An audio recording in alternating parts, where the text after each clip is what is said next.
और राष्ट्रीय पिछड़ा वर्ग मोर्चा द्वारा आज ये जो आंदोलन जंतर मंतर पर किया जा रहा है और इसको सफल बनाने के लिए जो आप दूर दूर से भारत के कोने कोने से आप यहाँ पर आए हैं और मंच पे विराजमान सभी बुद्धिजीवियों को मेरा फिर से एक क्रांतिकारी जय भीम, जय संविधान, जय मूल निवासी।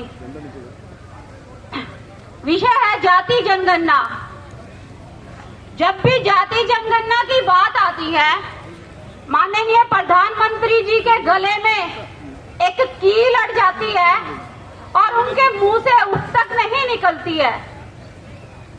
कहा जाता है कि जाति जनगणना होगी तो देश में फूट पड़ेगी, लोगों में दरार आएगी, पर जब तक जाति जनगणना नहीं होगी तो किसी का हक और अधिकार भी नहीं मिलेगा।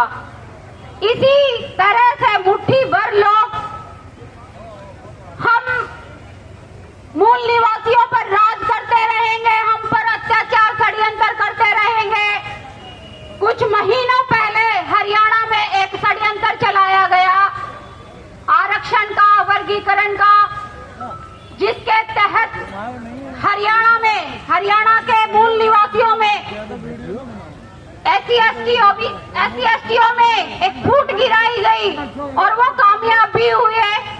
उन्होंने पूरे षड्यंत्र के तहत दो लोगों को भाई भाई को अलग कर दिया।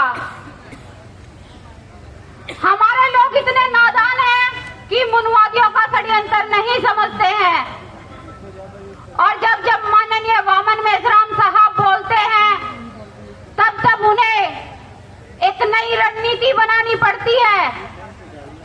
जिस प्रकार अब आंदोलन जो 3 चरणों का यहाँ पर हो रहा है, जंतर मंतर पर, तालकटोरा स्टेडियम में और हमारे राष्ट्रीय मुस्लिम मोर्चा का जो राष्ट्रीय अधिवेशन है, उसके तहत मोहन भागवत की भी स्टेटमेंट आती है। आप सभी ने अखबारों में पढ़ा होगा कल की स्टेटमेंट का कि उसने तुरंत से एक स्टेटमेंट दे दिया कि फलाना फलाना लोग एक हो जाओ। और हमारे लोग माननीय वामन मेश्राम साहब को समझना ही नहीं चाहते हैं, वो अपने लोगों के साथ लगना ही नहीं चाहते हैं। जब जाति आधारित जनगणना की बात होती है तो लड़ाई झगड़े की बात होती है। अभी 2-3 दिन पहले मीडिया में एक मुनवादी मीडिया चैनल पर क्या हुआ था, वहां पर हिंदू मुस्लिम का एक षड्यंत्र के तहत इस देश में झगड़ा करवाने का काम करवा रहे थे। कौन थे वो लोग और कौन मीडिया है वो? जब जाति आधारित जनगणना की बात होती है तो लड़ाई की बात करते हैं और मीडिया के सामने ही सरेआम हिंदू मुस्लिम को लड़वाते हैं। इस देश में षड्यंत्र करवाते हैं वो मुट्ठी भर लोग।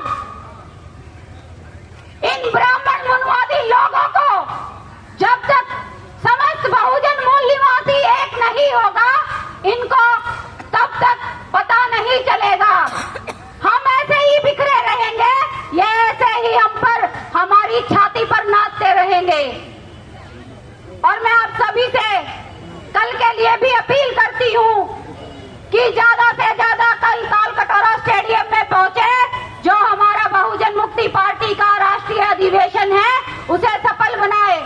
मैं आप सभी से यहीं पर अपनी बातों को विराम करती और आप सभी से फिर से क्रांतिकारी जय भीम, जय मूल निवासी।